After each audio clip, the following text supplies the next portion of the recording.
You may have noticed a disturbing new trend in the stand-up comedy scene. One-time truth-tellers have all fallen to the temptation to become big-time sellers. Bert and Tom's Porozos, or Christina P's new makeup line, Sebastian's frozen fettuccine dinners, and even Bobby Lee's many home lawn care products. It seems stand-up comedy has become the new home shopping network. This lack in ethics has led to the wild state of unregulated podcast products we now live in. But before you judge these entertainers for their shallow pursuit of cash, consider this. There may be something even worse. What I'm about to show you will blow your brain's mind. It all started when I tried to book a family reunion dinner at Criss Pizzeria, located inconveniently an hour and a half outside of Las Vegas. After promising my entire extended family a show from Angel, as well as some delicious Nevada pizza, I tried to arrange the right date for the gathering. But after calling them daily for a month, I gathered enough data to confirm that Criss Angel has never even been to his own pizzeria. At first, I felt disrespected, then rage. I started to become obsessed with Criss, studying everything about him. Why would he do this to me?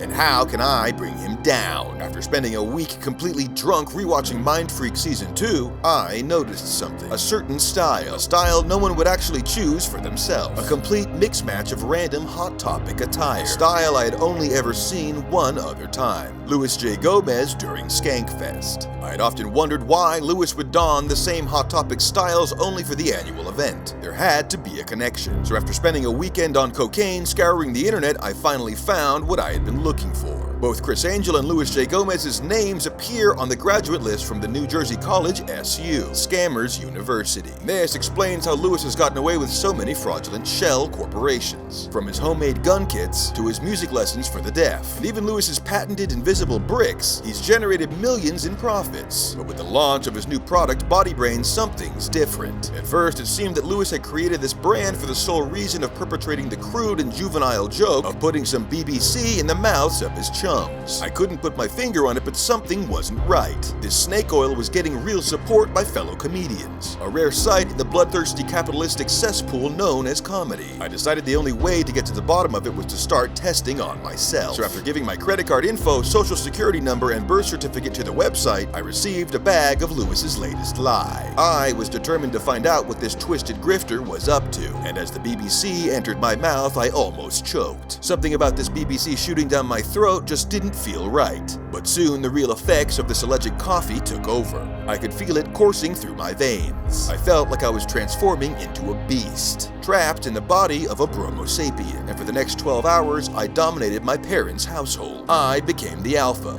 Headstrong and ultimately powerful. When I woke up the next day, I could barely remember what had happened, so I sent this BBC coffee off to a lab for testing. And in the meantime, I started investigating BodyBrain's co-owner, Davey Reed, a former Monsanto employee. Davey seems to have covered his tracks well, but not well enough. Davey Reed's tactics were too extreme, even for an evil conglomerate like Monsanto. So after being let go, Davey had to find a new grift. But here's where it gets weird. According to these records, Davey Reed then went on to work for Warner Brothers record label, signed as a songwriter for the label's artists. It just didn't make sense. Going from genetically modifying crops to writing pop songs. Where was the connection? Well, after a week of extreme methamphetamine use, I was able to create my own god with my mind. And after praying to Xanthias, he granted me the insight I needed. Praise be to Xanthias. According to my mind god, the truth involves nanotechnology designed for mind control. Well, after receiving the results from the lab, I found the shocking sonic truth. According to these results, this coffee is actually infused with thousands of silicone microspeakers, too small for the human eye to perceive.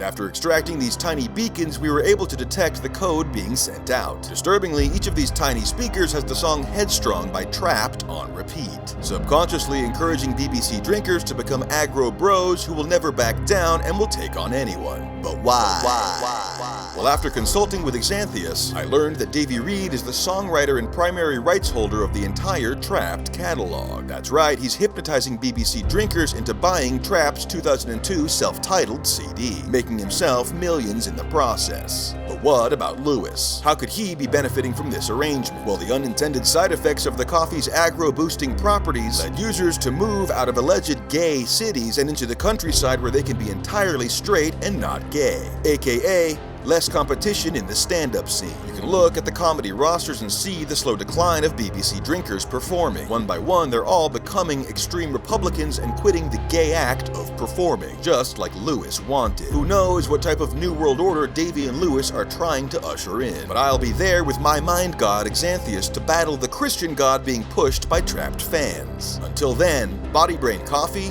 you're a total bitch!